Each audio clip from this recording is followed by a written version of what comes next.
welcome to the Fox 74 show here live in the pits at Tuschenthal. And the fans are ready. You guys having a good day so far? Louder, come on now, louder. Wait, that's all you got? That's all you got? Do you know what? I thought you Germans were crazy. Let's hear it. One more.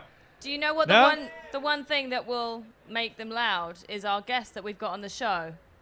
This time, I'm going to tell you guys to give it up for Stefan Everts. Yes.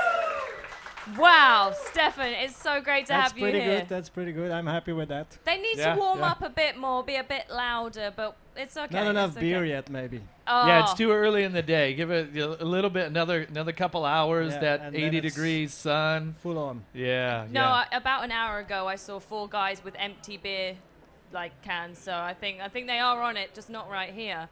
But Stefan, it is Sunday. We're getting ready for the races here in Tuschenthal, Germany. How are you doing? I mean, it's just so great to have you here. Well, you know, obvious after my malaria attack, I haven't been so great. I'm still struggling with my right foot. In general, I feel really good. The body is okay. It's just the right foot is still suffering. I'm still hurting a lot when I'm walking around, so I'm using a lot the bicycle now. But the rest, you know, we had a good weekend. My boy did well. He got 10th and 5th in the races on the 125 European Championship. So yeah, very good weekend, and now we are very exciting to see the big boys in action soon. Let's rewind just for the fact that we are live on Facebook around the world. Many people might not be caught up to date of your son racing and things like that. So give us a bit of an update of the past few years for you. Yeah, the past few years has been very strange. It went up and down. So I stopped with KTM end of 2015 when I was running the 125 team. I moved to Suzuki 16 and 17, so I ran the official team for Suzuki, and that got stopped at the end of 17. So 2018, I just focused on Liam. We did the European Championship 85. And this year, Liam moved up to the 125 European Championship, and we are currently 8th in the classification. And yeah, I got ill December.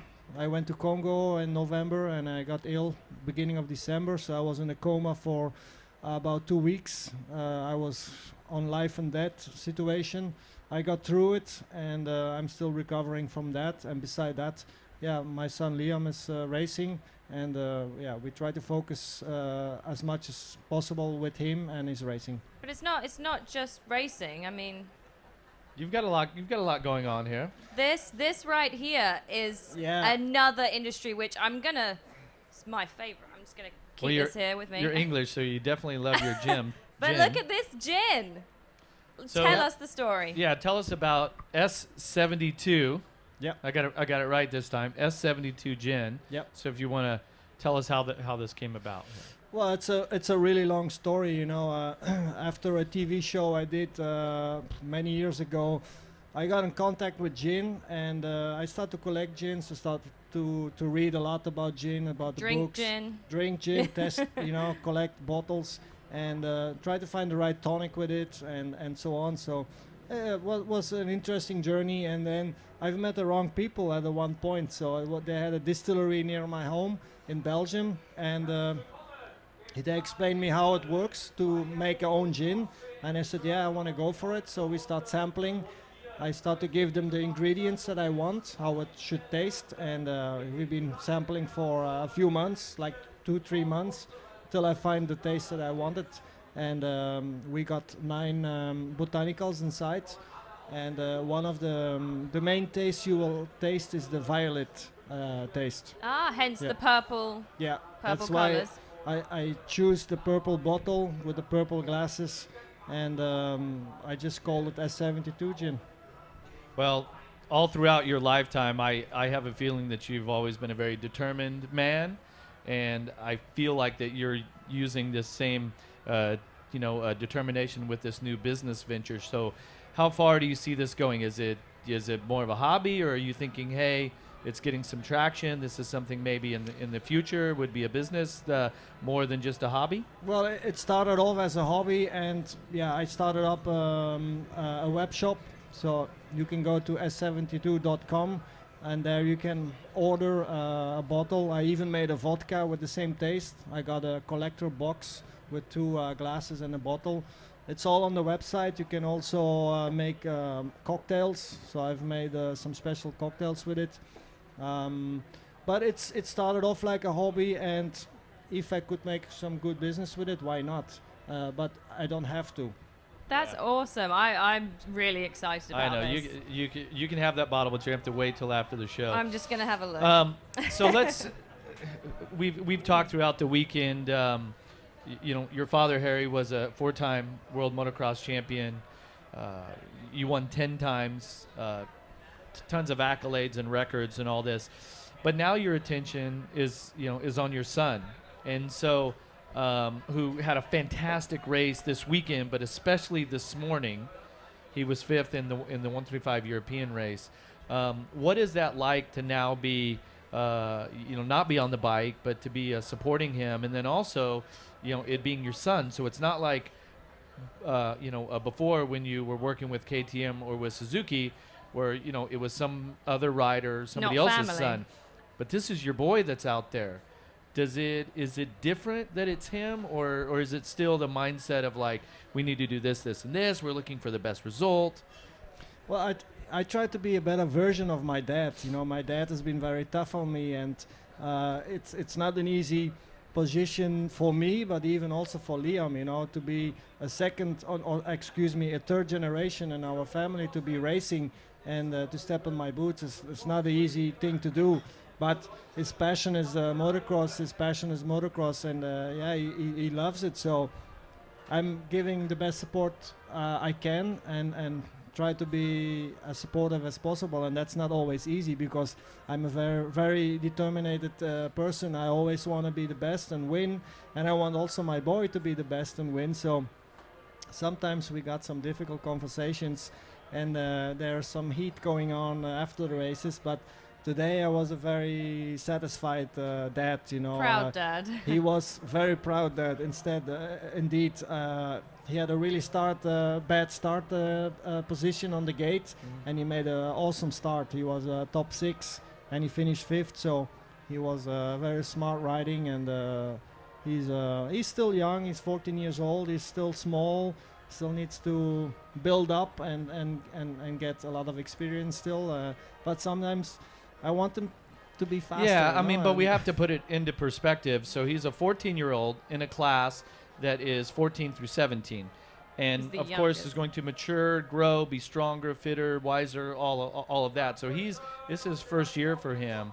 But I also, we've talked a few times this weekend about how when you want to be difficult and you want to support him, but Mama Bear, your wife Kelly, at times is like, that's my boy, you got to take it easy on him, no? Yeah. She thinks I'm sometimes too tough on him, but my dad was very tough on me, and I if you look at my career where I ended up, it's thanks to his support that he gave me, and how direct he was, and how he have learned me how to work, and it's always to be very critical on what you do. So I'm a critical guy, and when I see mistakes what Liam is doing, then I'm on to him and tell him this and that you did wrong. You could have been 2 seconds faster. Like yesterday he finished 10th, but I see him in the first sector just giving away 1-2 seconds where he should have changed some lines, and I have to be critical. If I don't tell him, he don't know. But you said it yourself, it is really hard for him to step into Harry and Stefan Everts' boots, like you say, and you already recognize that. It would be very easy to be just, come on, get on with it. But you do understand that. Yeah, I try to understand because I know how tough it was to fulfill my father's boots, and I had a lot of pressure for many, many years because I wanted to be at least as good as he was in his career, and I was 4-time world champion. So soon as I won the 4th championship, I was like, now I'm happy. You can be relaxed around Dad. Well, then that means the mountain that Liam has to climb is immense, because you have won more world motocross titles than anyone. Races, go on Wikipedia and look at. Well, that's a point, Jeff, that I don't want him to go through. I want him to learn now to take this pressure away from himself, not to become as good as his dad, Just to be the best he can be. the best that he can be every day. Yeah. He needs to find his best riding on each track every day. Yeah. And when I see that, I'm a happy dad. And even when he finished 5th or 10th, but I see that he rides at his best, I'm happy. Is he Yep. happy? Then he's also happy. He's also happy. Yeah. So I find that the father-son coaching chemistry is not always the easiest, No, right? it's very, very difficult. It's very difficult. Sometimes for some boys it's more easy to have not a father as Yeah. a champion, Yeah. and they just can do their thing and don't have the pressure from all the people and the press and whatever, you know. They can easily build up, but for Liam, he's been watched from day one. Yeah, and my son, so he likes to play football. He didn't want to race motocross. He likes a Manchester City. That's his football team. That's what he wants to do. So when I go out there, it's like he's like, "What do you know, Dad? You were a motocross racer, right?" But with Liam, He's got Sorry. his father. Dad your knows dad's best. the best ever. Yeah, Dad knows best. Kinda should listen to what he has to say. Oh, and if But- that's but not good enough, sometimes- your dad, then grandpa, and great uncle, correct? Yeah. So there's actually 4 generations Yeah, we of your family. So he kind of should listen up. yeah, but sometimes he has his own opinion, and then he says, no, Yeah, I but think but He's that's a good though. But that's teenager. good though, He's a right? You don't teenager. mind that. I did the same to my dad, but at the end I had to go back to him and told him, yeah, Dad, you was right eventually. We And- all do that with our parents, no matter what it is, And don't with we? Liam, Yeah. it also already happened that he said, no, I think it's better this and that way. And then afterwards he came to me and said, yeah, actually you was Okay. right. That's the way it is. That's the way, Yep. it goes. Yeah. Well, GPs have changed a lot. Your first year was 90, if I remember correctly. 89. There were format changes from single moto to 3 motos, and class structure was different. Do you know that Stefan is one of only 2 world motocross champions to the term is called Mr. 875 cc's, because back in our day, or the early part, there was 125, 250, and 500 cc championships. If you add all those up, that makes how many cc's? 875. 75. And so to win Glad he gave me the all answer of, then. all of those races, obviously it's different now. I don't know what the number would be now, but we'd have to think of some math. But his records and results, pretty outstanding. 101 GP wins. When I was looking up some of his stats, he's also the only rider to win, and this will never happen again, obviously, because of the class structure. But when in Ernay in 2003, it was still 125, 250, and it was 650 at the time, but open class. It was a 1 moto format for the Grand Prix races. Mm-hmm. He raced all 3 classes and won all 3 races that day in Ernay in Ernay. in 2003. And it was the 650 class was at the end of the day, so the toughest one was at the end of the day. Yeah, that was a great day. Do you remember it clearly? Yeah, sure, I remember it. And the worst part was after the race when I had to do the doping test, because you do 3 motos, your hydration is completely out of your body. You I can't- think I was completely dry, and then I have to go and do a doping test, so I was for And hours. so they needed a urine Drinking. sample. Yes. Drinking And you're like, water. I am I was dehydrated. at There's least nothing 2 hours left. in that box waiting, to try and give some Yeah. urine. I could understand that. That happens though, doesn't it? Is there, so 101 wins. So give me, what do you think is your best win, and then also what championship are you the most proud of?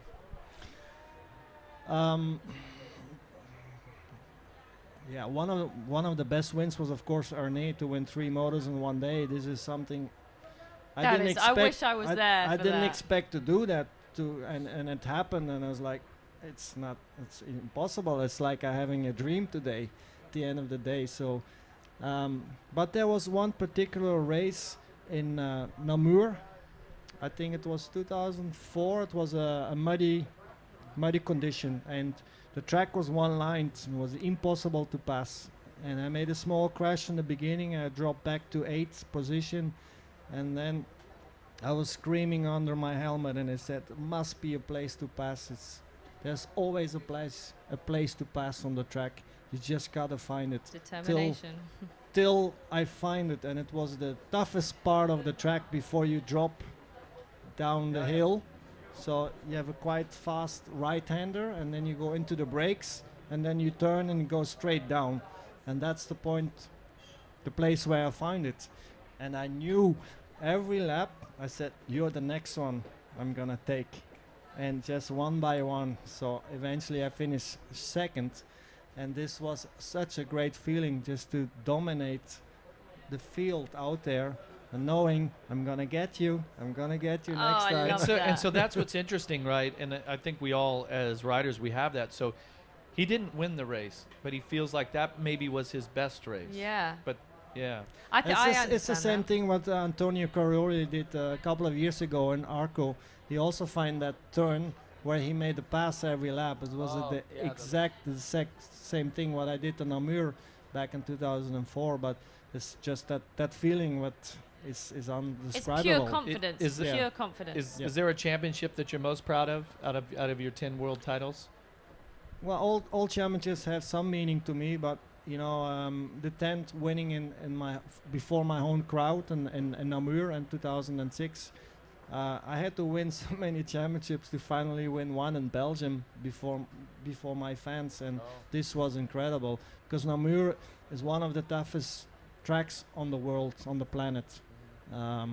It's very, very technical. There's not much traction. You have a lot of rocks. You got a lot of tree roots. You have a lot of darkness and light. So this track is more than a track, and I just loved it there. And Sounds just like to Washougal. win that 10 championship at that track before my people was fantastic. Yeah, that was fantastic. What?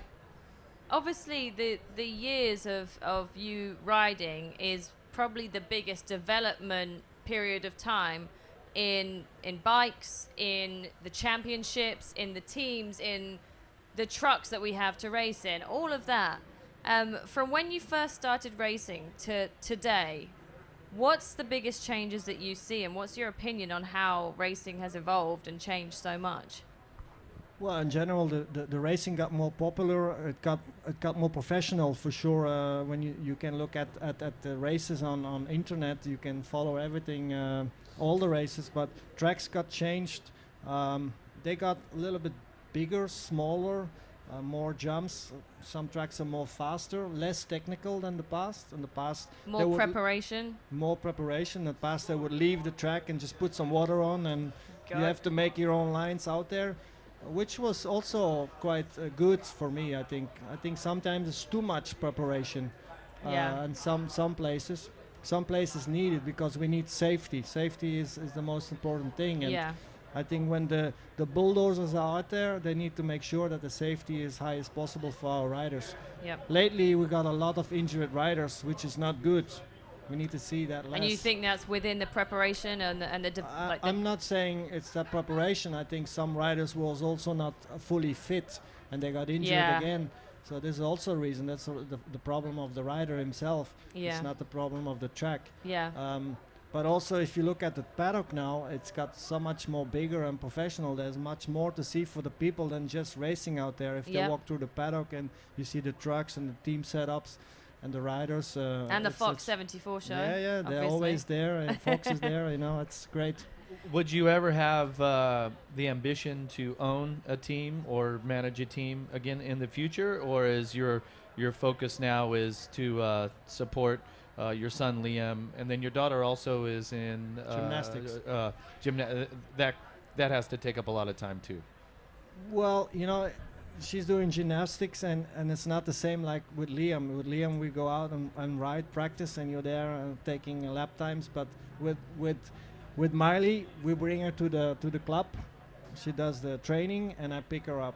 We cannot be involved. We cannot even watch. So you're not demonstrating any flips or anything. Not with my foot. If I had a good foot, then I would do everything. maybe. So yeah, but so no no team. no desire to No, to no. run that again. I think now my job is to try and get Liam on the right track, and in a couple of years when he's good to settle and to go, then I'm a happy father. I hope we can succeed in that, and then it's up to him. I don't want to follow him too long and to be on his back. Now I'm there to support him and to try and to put him on the right Well, now's track. the age that he needs that support as Yes. well, because Very important. mentally he's growing up and might not make right decisions because Yeah. It's you very don't when you're important. I younger. think the next 3 years are very important for him to support him in the best possible way. And if I have to do something else, it's tough to combine two things. Now, I was saying about the changes throughout the years of when you were Liam's age to Liam today, the way that motocross has changed a lot. There's so much more, like you said, to it. It's not just on the track. Yeah. There's so much more involved. I think even 10 years ago, riders didn't speak English as well, so interviewing, things like that were different. But Liam's 14, fluent in English, and you put him on a stage, he knows what he's doing, and that's a huge part of the sport now, isn't it? Yeah, that's true, you know, but the kids got a lot smarter these days, you know. When I compare him to me when I was 15, I was nothing. Like he's been riding today. When I was 14, I was not even racing yet. I started racing when I was 15, and so it's completely different. And all these, the social media helps a lot. In some ways it's positive, but in some ways it's negative. But we try to find a good balance in that. And what for us is also important is the schooling. So we want to finish the schooling with Liam in a proper way. So he needs to still put some time and effort. Is he at in regular that. school during the week? Yes. And then so you guys train or go riding after school? Yeah, he does a sports school. So he has extra hours of sports already in school. And we get like some hours free to do his specific training for his sports. Are we worried about the girls coming around yet, or is that not quite yet? We don't talk about that. He says no, so I have to trust him on that. He's too much focused on his racing still now. So but for how long it will be, I don't know. I hope for long. Good luck with that. That's brilliant. Well, we're going to have to wrap it up soon. We've got a few more minutes. But as far as the rest of the season for you, what are your expectations for Liam, but also of yourself, and what else you're doing in life as well? Well, as far as for Liam, we're just going to continue to do our season, and we still have 2 more rounds to do at the European. That's Lommel and Sweden. And then we have some more races in the ADRC Championship in Germany. We are doing that. So, and we are going to start riding the 250 a little bit more and see how that will go. I think it's good to combine that a little bit to make him stronger also. Yeah. And as far as myself go, I just want to heal up as fast as possible. So my right foot is still a problem. I'm still healing from the amputation I had on my small toes. That's going to take a few more months. And hopefully I was first hoping by the end of autumn that I could ride myself again, because that's my biggest challenge, to be back on a motorcycle one day. Even with a small foot, I think it's still possible. But I think it will be next season, next year. You've said how close it was with, life and death of this. Has it changed your opinion on life going through this? Yes, a lot. It has to, yeah. I got more quiet. In what way? I'm much more quiet now. I used to be like a hurricane. I went through life, and now I'm more calm. Smaller things in life mean more, I'm sure. Exactly. Yeah. Well, I reached out to you through social media. I remember when I first heard about it, and then it was, oh wait, he's in a coma now. Thinking, like, being really kind of scared, like, whoa, and not knowing what the real story was. So I know you've lost some toes, and it's been challenging, but I think we'd both say that everybody's really happy that you have made it through this. Yeah. And you told me that the doctors said that the what was it? The percentage of malaria in my blood was extremely high, and that most people or nobody has ever had this level of malaria in their blood and still survived. Well, if anyone's gonna do it, who's it gonna be? Stefan Everts. That's right. I mean, that's pretty much it. That's right. On that note, I think we need to find a Sharpie, talk about this helmet that is sitting next to Jeff Emig. If you're watching at home, click on the caption and you can enter to win the brand new Fox helmet, which we've had every guest so far sign. But this signature that we're about to get, I think it's going to be one of the top ones. This is the one that's going to put it over the top. So this is the brand new Fox V3 fluid inside protection, MBRS visor, all that. And we're going to be raffling this off. If you're watching on Facebook Live, you can click the link to enter to win.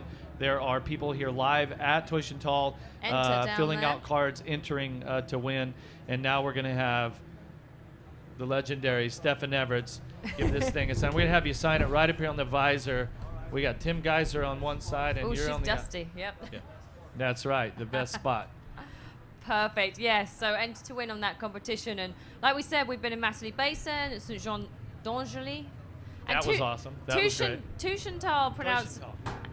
How do you pronounce? Tuitiontal. Correctly, Tuitiontal or Tuitiontal? There it is. There it is. Perfect. I like that. There we go. Oh, look at that. Stefan Everts' signature on the helmet. And then we've also got our live crowd. Was this a great interview or what? Stefan Everts. Let's show him some love. Give it up for Stefan Everts, everyone. Wow. I mean, before I go, I've asked everybody we've had on the show predictions. MX2 prediction taking the overall this weekend. I think MX2 is very easy, and that's going to be Jorge Prado. With his whole shots, he's controlling. You know, this track is very suitable for his riding style. So sure, Jorge Prado. MXGP? I think Tim is in a good shape now, and he's got some good confidence. And I see him yesterday. He was also in good control. He was enjoying himself. So I have to say Tim Geiser this weekend. I think Jorge Prado, Tim Geiser have been the number one estimates on the races so far this weekend. But thank you so much, Stefan, for coming on. I mean, it's great to see you. Thank you for the. So good to see you. And if you guys give the S72gin.com. Go to S72.com. You can purchase it. There's these amazing gift kits. I've actually got one of those, and I'm going to take home. I got two because I'm going to take one to our buddy Ricky Carmichael. I need to buy one. And then I'm going to try some of this, and then there's also recipes on S72.com of exactly how to make the very best gin and tonic of your life. So check that out. Thank you, Stefan. Thank you. Thanks, guys, for being here, and we're getting ready for the races today for the 10th round of the FIM Motocross World Championship here in Tuitiontal, Germany. We'll see you later.